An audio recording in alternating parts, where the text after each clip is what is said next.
Today I'm sharing with you an easy pork chop recipe with caramelized onions and fried apples. Plus, I'm going to serve this with sauerkraut and fermented red cabbage, both of which I already have videos and printable recipes for you. And then I'm going to add in some German potato salad to round out the meal, and I'll show you how to make that too. So you'll have the complete meal that I'm going to serve to my family as well.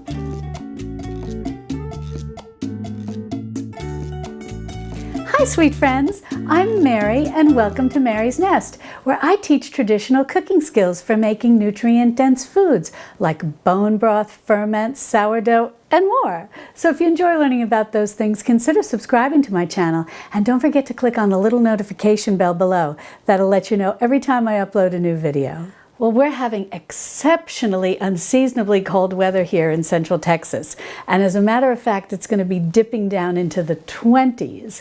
So I thought a meal like this made with thick cut pork chops would be perfect. So let's go over all the ingredients that you're going to need, but you don't need to write anything down because if you open the description under this video, you'll see the word recipe with a link next to it. And if you click that, it'll take you over to my website, same name as my YouTube channel, Mary's Nest, and you'll have the printable recipe there, or you can just read it online. Now I'm going to make this with 3 pork chops because there's 3 of us having dinner because our son is home with us. But you can double this, or you can just cut this back to just 2 pork chops. And I'll have all the variations over in the printable recipe, but basically the bottom line is that for every pork chop you cook, you're going to want 1 onion and 1 apple. So if you cut this back to just 2 pork chops, then you're just going to need 2 onions and 2 apples. Now if you add 4 pork chops, the 2 cups of apple cider that I have here is going to be fine. But if you go up to 6 pork chops, then you're best off adding additional apple cider. Now for these 3 pork chops, I've got 3 onions and I've got 3 apples. You're going to need a little salt and pepper, but yes, if you're on a salt-restricted diet, you can leave the salt out. You can use one of those alternative salts, or you could use a little Mrs. Dash if you wanted, but you can definitely leave the salt out. And then you're just going to need some apple cider. And if you don't have apple cider, you can use apple juice. And then in my pan here, I've just got 3 tablespoons of butter. The first thing I'm going to do is turn my burner up to medium-high, and I'm going to let that butter melt. And while I'm waiting for that to melt, I'm going to go ahead and liberally salt and pepper my pork chops. Now, as I mentioned, I'm using butter, but if you want, you can use ghee, that's clarified butter with the milk solids removed, or you can use a combination of butter and olive oil, or if you go completely dairy-free, you can just use olive oil or coconut oil, whatever oil you like to saute in. When you get your fat nice and melted, then we're going to go ahead and start browning our pork chops. And I'm just going to put them seasoned side down. And then I'll season, oh, nice sizzle. And then I'll season the top part that is not yet seasoned. Now we're just going to let these sear for a few minutes to get a nice crust on each side. Well, these have a beautiful golden sear on each side now, so I'm just going to remove them from my pan and transfer them here to my plate. Well, I'm just going to set these aside for a minute, and we're going to go ahead and slice up our onions and get them beautifully caramelized in our pan. Now, when you peel your onions, don't throw away your scraps. Go ahead and add these into a bag that you keep in your freezer, and when you're ready to make bone broth, any kind of bone broth, you can throw these scraps in. And they're wonderful because onion skins contain a lot of nutrition. And if you're not making bone broth yet, I'll be sure to link to the playlist I have where I show you how to make all kinds of bone broth. And I'll link to that in the iCards and in the description below underneath this video. Now all I'm going to do is just slice this onion up into, here I'll take the root off so I can show you. But all we're going to do is just slice this into kind of little, just slices, little ribbons, whatever you want to call them. So as I slice these up, I'm just going to go ahead and add them in my pan to get them started. Well, I've got all my onions in my pan and I'm caramelizing them. And as they release their liquid, they help loosen all the brown bits on the bottom of my pan, which help the caramelization process. Now, if you find that you don't feel you have enough liquid that does release all those brown bits, you can add a tiny little bit of water to help the process. Well, these onions caramelized up beautifully, and it took just about 10 minutes.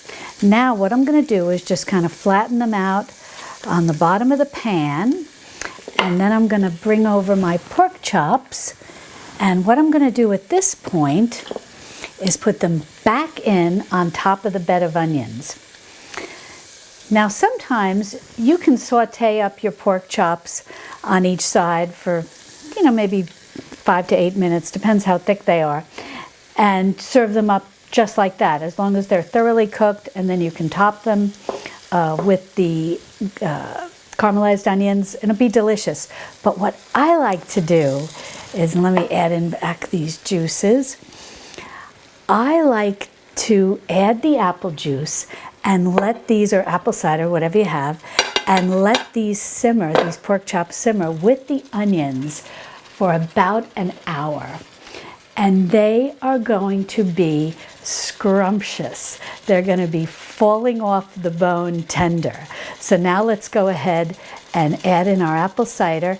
And what I like to do is, I usually need about 2 cups. I like to make sure that I have enough apple cider that just comes up to, not covering, but just comes up to the top of the pork chops. Well, I've brought this up to a boil. Now I'm going to put my lid on, and I'm going to turn this down to low, and I'm just going to let these simmer for an hour. Now, while that's simmering, I just want to mention something about my thick-cut pork chops. They were thick-cut bone-in pork chops, and whenever I have the opportunity to buy something with the bone in it, I always try to do that. And I actually do it for a couple of reasons. One is I like to save the bones, and no matter what type of bones they are, if I have a few extra bones like this, whether they're from pork chops or maybe a T-bone steak, something like that, I'll save them and I'll go ahead and throw those into whatever bone broth I'm making, whether it's chicken, beef, or pork. But I learned something very fascinating about why it's important to buy meat with the bone in it. And what I learned was that the bones actually release nutrients into the meat when they're cooking that make the meat more nutritious and easier to digest. And I learned this reading this book called Deep Nutrition by Dr. Catherine Shanahan, and she's a medical doctor. This book has been out quite a while. She originally self-published it in about 2008. And this particular copy, it was popular, and so it was eventually picked up by a publisher. And this particular copy, I believe, was published in 2017. And I actually found this, those of you who have been with me for a while, you know I love used bookstores, and I actually found this at a used bookstore. I found it at Half Price Books. So if you have Half Price Books in your area, or any used bookstore for that matter, be sure to look for her book. She's got a couple of them. But what's so interesting about Dr. Shanahan is that her books dovetail beautifully with Nourishing Traditions by Sally Fallon, as well as The 3-Season Diet by John Douillard. And also, if you're a fan of Dr. Weil, who I've talked about a bit, who's a big fan of integrative medicine, this book also dovetails beautifully with his book, Spontaneous Healing. And the reason I think people who enjoy reading Spontaneous Healing by Dr. Weil would also enjoy Dr. Shanahan's book is because in this book she talks about her own healing journey and how she helped herself lose weight and overcome some medical issues that she had by returning to a traditional foods diet. And what I really love about this book, and this won't surprise those of you who have been with me for a while because I've talked about this in a number of videos, she talks about how our genes play such a pivotal role in why a traditional foods diet is so important for us. And that's actually the subtitle of the book. She says, why your genes need traditional food. And I just found that fascinating. And then she talks about the 4 pillars of the human diet. And she says you can lose weight, sharpen your mind, improve energy, look and feel younger, and ensure the health of your children. And what she means by the 4 pillars of the human diet is that she says we should all be eating meat on the bone, fermented and sprouted foods, organs and other, as she calls them, nasty bits, and fresh, unadulterated plant and animal products. So that's basically her 4 pillars. But it's a fascinating book. So if you enjoy Nourishing Traditions, if you enjoy John Douillard and the 3-Season Diet, if you enjoy Dr. Andrew Weil and Spontaneous Healing, as well as some of his other books, I think you'll like this book as well. And I'll be sure to put a link in the description below where you can find out more information about it.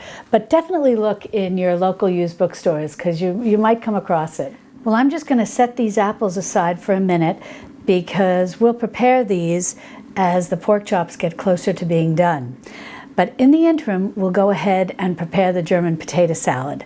So what I've got here is a nice big soup pot. I'm going to go ahead and fill this with water and put it over on my stove and bring the water up to a boil. Well, what I've got here is 3 pounds of Yukon Gold potatoes, and I'm just going to go ahead and peel them up. Now, I just want to mention something about the potato skins. You don't need to throw these out right away.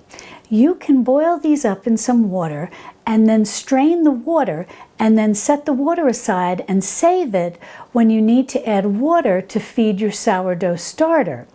Because the potato skins, you know, there's a little bit of potato still on there, and it's very high in starch. And that's something that the good bacteria can eat. The good bacteria that basically, and the yeast that proliferate your sourdough starter. So that's something to think about. It can kind of help give a little kickstart to your sourdough starter. And if you want to know how to make a sourdough starter, I'll be sure to link to it, my video where I show you how to do that in the iCards and in the description below. I have a couple of different ways, one with rye flour as well as one with all-purpose flour. Now I'm just going to cut my potatoes up into chunks, just something like if you were just making a regular potato salad. It's not an exact science, just something that you think is a good size for eating. Well, my water's come up to a boil, so I'm going to go ahead and add in my potatoes. I'm going to salt the water really well, bring it back up to a boil, put the cover on, and let them simmer about 10 minutes until they're fork tender. Well, while those potatoes are cooking, let's get the dressing going.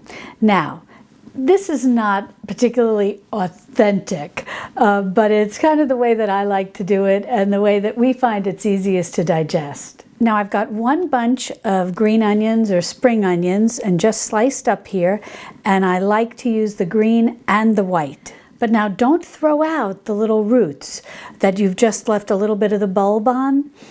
Be sure to put these in a shallow glass of water and they will regrow, and then you'll have green onions again. And if that's something that you enjoy doing, you know, growing vegetables and herbs and spices and whatnot from scrap, I have a video where I show you how to do that with a lot of different things. And I'll be sure to link to that in the iCards and in the description below. Now over here I've got 4 slices of cooked bacon that I've chopped up real fine. Now, I'm not going to use the bacon grease in my dressing because we find the bacon to be enough, and if we use the bacon grease, we can find that a little hard to digest.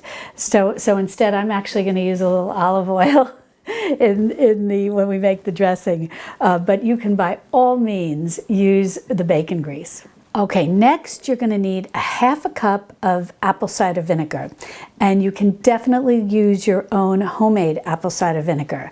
And if that's something that interests you, yes, I know you're not surprised when it comes to making these kinds of things. I do have a video. I actually have a series of videos where I take you through the whole 30-day process for making your own apple cider vinegar.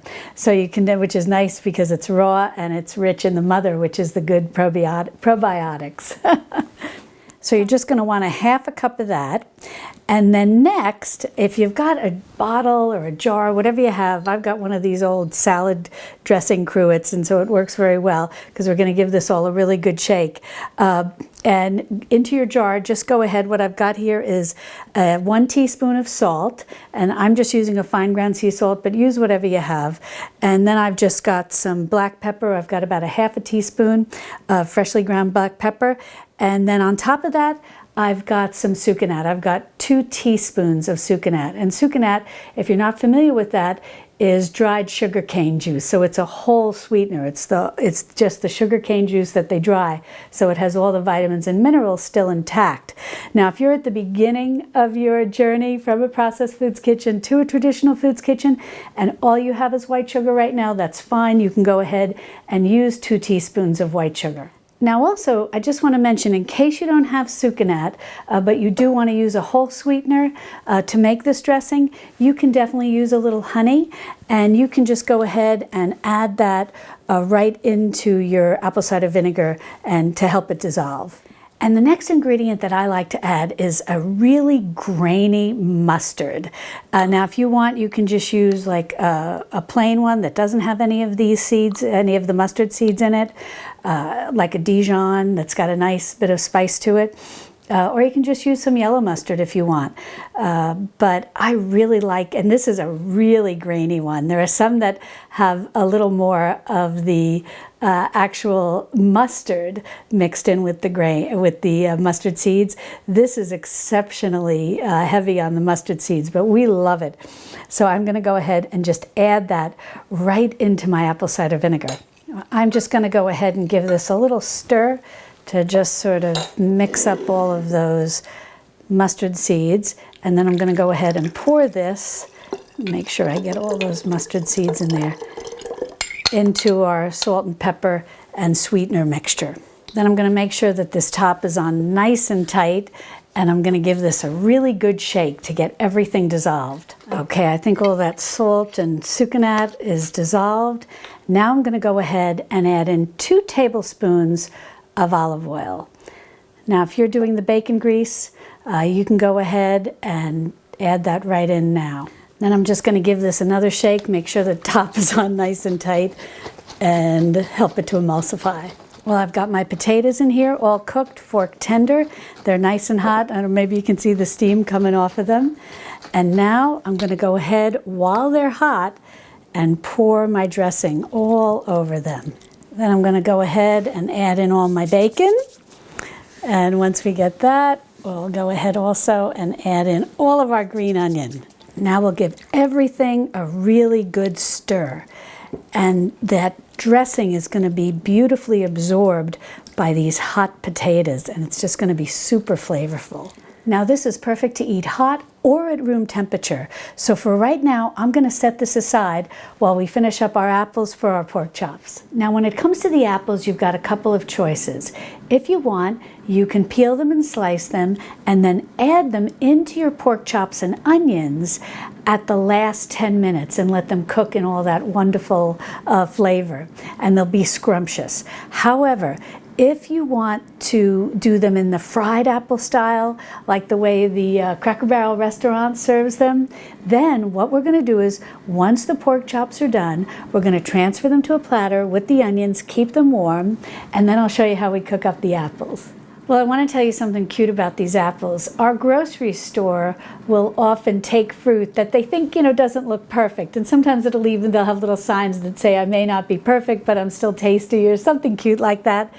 And it is such a savings. If your grocery store does this, be sure to look for it, because it might just have like the slightest little imperfection like this. But this apple is completely good, and they're 50% off. So you can't beat that. So if your grocery store sells foods that they consider imperfect, look for them. And you can even ask one of the people that work in the produce department if they sell imperfect food, because at least at our grocery store, 50% off. It's such a savings. And if you've been with me a while, you know I'm all about the savings. I'm always saying stay in the budget. Now the first thing I'm going to do is go ahead and peel my apples. Now again, I know this is going to come as no surprise to you. Don't throw out the apple peels because you can use these to make your own homemade apple cider vinegar, or kind of a homemade apple cider fruit scrap vinegar, and it'll come beautifully. The other thing that I want to mention is if you don't want to make your own homemade apple cider vinegar, still don't throw these out, because another thing that I do with apple skins, as well as the skins of pears, is I add them to my scraps that I keep in the freezer with my, my bone broth scraps. And in the fall and winter months, adding a little bit of fruit scrap to your bone broth is really lovely. It imparts a beautiful flavor. So I'm going to go ahead and add all these scraps along with my onion scraps, and the next time I'm ready to make beef bone broth, I'm going to go ahead and add all of this into it. And I'm also going to save the cores, and I'm going to go ahead and add that into my scraps as well. Now I like to leave the apples a little on the chunky side for this recipe, and what I'll do is I've basically quartered my apple, and I've got 1/4 here, and I'm just going to cut this in half one way, and then I'm going to cut it in half the other way. Very much like what I did with the potatoes. And now I have these nice little apple chunks. Now you could certainly do slices, but because my apples are kind of big, that's another reason why too. I just want to cut them up into chunks. Well, these pork chops have simmered for about an hour and they look wonderful. Well, what I'm going to do now is I have my clean platter and my clean tongs, and I'm just going to take these out and transfer them to this platter. And look at this. It's just, the bones are just falling, or the meat is falling right off the bone. Oh, look at this. You can see it with this one. See, the bone is just loosening itself right out of the meat. Oh gosh, this smells so good. Now I'm just going to pull out all of these beautiful caramelized onions that have basically been cooking in with these pork chops and into this magnificent apple cider that's in here. And with the onions, the flavor of this, we're going to reduce this a little. It's going to be glorious. Well, I've got these out on the platter covered in these onions. They look so good. I'm just going to put them aside for a minute and tent them, so I make a little crunching sound, with a little bit of aluminum foil. And I'm just going to let some of this sauce start to evaporate and thicken a bit. Now, as that's starting to evaporate a little, I'm going to go ahead and add in 3 tablespoons of butter. And this is for our apples. And I'm just going to stir that butter around until it's completely incorporated with this wonderful sauce. Oh, it looks beautiful, so nice and glossy. Now we're going to go ahead and add in our apples. Now these are sort of a little bit more of a savory fried apple than a sweet cinnamon one. But you could certainly add a little cinnamon if you wanted. But since we're going to be adding these to the pork chops, I'm just going to keep them savory. I'm just going to mix these all around to make sure that they're well covered or well distributed. Then I'm going to turn this up a little bit, and I'm going to put my lid on and just let them simmer for about 10 minutes or so until they're cooked through. Now, after you let the apples simmer for about 10 minutes, just till they're fork tender, remove the lid and let them simmer a little longer. You can even turn up the heat a little higher just to help some of that liquid evaporate, and they'll have a lovely, beautiful caramelized coating to them. Well, I prepared a plate, and I have the German potato salad that we made earlier, and this is red fermented cabbage. I have a recipe and a video for that. And then this is sauerkraut. I also have a recipe and a video for how to make that, and they're both fermented. Now, since I've just put the pork chop on the plate, and since this bone is just coming loose so easily, I'm just going to remove it and put that to the side. Now, you can either serve the apples on the side, or you can just put them right on top of the pork chop, which is exactly what I'm going to do. And then I'm going to also get a little extra sauce out of this saucepan. Oh, this just looks glorious. Well, let's give this German potato salad a little taste and see how it came.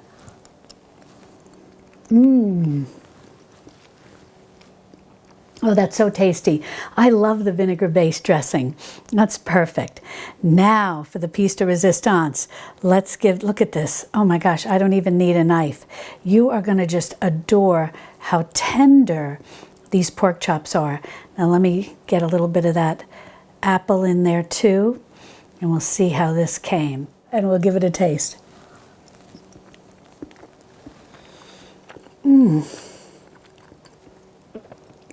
Oh, that is really good. This is the perfect cold weather meal. Now, if you would like more home-cooked meals that are perfect for these colder days, be sure to click on this video over here. And I'll see you over there in my Texas Hill Country kitchen. Love and God bless.